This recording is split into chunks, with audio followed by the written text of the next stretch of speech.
சைனசைட்டிஸ்ன்றது sinus கேவிட்டியில் வரக்கூடிய ஒரு இன்ஃப்ளமேஷன்னு சொல்லலாம். அதாவது இன்ஃபெக்ஷனால் வரக்கூடிய ஒரு அழற்சின்னு சொல்லலாம். அது சைனஸ் கேவிட்டி எங்கே இருக்குன்னா, இது maxillary sinus, ethmoid sinus, frontal sinus. இந்த சைனசைட்டிஸ் ஏற்பட்டுச்சுன்னா தொந்தரவுகள் எப்படி இருக்குன்னா, அந்த இடத்துல நீர் கோத்துக்க ஆரம்பிக்கும். நீர் கோக்கிறதுனால தலை பாரம் அதிகமாக இருக்கும். கையில் ஏதோ வெயிட் வச்ச மாதிரி இருக்குது அப்படின்னு சொல்லுவாங்க. இங்கே இங்கே இங்கே இந்த 3 பார்ட்டில் பெயின் அதிகமாக இருக்கலாம். ரன்னிங் நோஸ் அதிகமாக இருக்கும். அது கூடவே காலையில் எழுந்த உடனே அடுக்கு தும்மல் அதிகமாக இருக்குது. அதாவது ஒரு 10-20 தும்மல் எனக்கு எழுந்ததுமே வந்துக்கிட்டே இருக்கும், என்னால் ஸ்டாப் பண்ணவே முடியாது அப்படின்னு சொல்லுவாங்க. இது வெயில் வர வர வர அந்த அடுக்கு தும்மல் அவங்களுக்கு கொஞ்சம் கம்மியாயிடும். அதே போல் ஈவினிங் வந்தவுடனே அந்த அடுக்கு தும்மல் இருக்கும். அதாவது எப்பெல்லாம் அந்த கூலிங் கிளைமேட் இருக்கோ அந்த டைமில் தும்மல் அதிகமாக இருக்கும். இதுதான் இந்த சைனசைட்டிஸோட சிம்டம்ஸ்.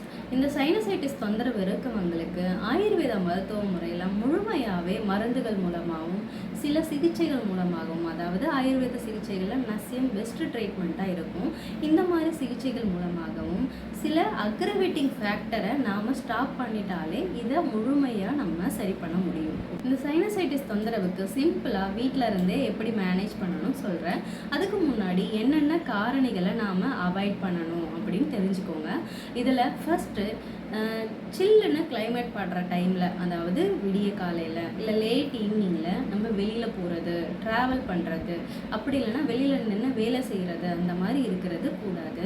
அது கொஞ்சம் அவாய்ட் பண்ணிக்கணும். வேறு வழி இல்லை, கட்டாயம் நீங்கள் பண்ணி தான் ஆகணும்னா அதுக்கு உண்டான சேஃப்டி ப்ரிகாஷன்லாம் நீங்கள் பண்ணிக்கணும். அதாவது மஃப்ளர் கட்டிக்கிறது, இயர்பட்ஸ் வச்சுக்கிறது, அந்த மாதிரி நீங்கள் பண்ணிக்கிட்டிங்கன்னா ஓரளவுக்கு மேனேஜ் பண்ண முடியும். அடுத்தது, ஃபேனுக்கு நேராக படுக்கக்கூடாது. ரூம்குள்ளே ஃபேன் காற்று படுற மாதிரி இருக்கலாம், ஆனால் தள்ளி படுத்துக்கலாம். ஃபேனுக்கு நேராக மட்டும் படுக்கக்கூடாது. ஏசி அதிக நேரம் யூஸ் பண்ண வேண்டாம். முடிஞ்ச அளவுக்கு ஹாட் வாட்டர் யூஸ் பண்ண பார்க்கணும். அதாவது ரெஸ்ட் ரூமுக்கு வார்ம் வாட்டராக யூஸ் பண்ணிக்கலாம், ஃபேஸ் வாஷ் பண்ணுறதுக்கு வார்ம் வாட்டராக யூஸ் பண்ணலாம். இந்த சைனசைட்டிஸை சிம்பிளாக வீட்டில் எப்படி மேனேஜ் பண்ணலான்னு பார்க்கலாம். இதுக்கு பெஸ்ட்டு சொல்யூஷன் ஆவி பிடிக்கிறது தான். அந்த ஆவி பிடிக்கிறதுக்கு ஒரு கைப்பிடி துளசி இலை எடுத்திருக்கேன், ஒரு கைப்பிடி நொச்சி இலை எடுத்திருக்கேன், ஒரு சிட்டிகை இல்லை 2 சிட்டிகை மஞ்சள் தூள் எடுத்துக்கலாம். நான் விரலி மஞ்சளை இடித்து வச்சுருக்கேன்.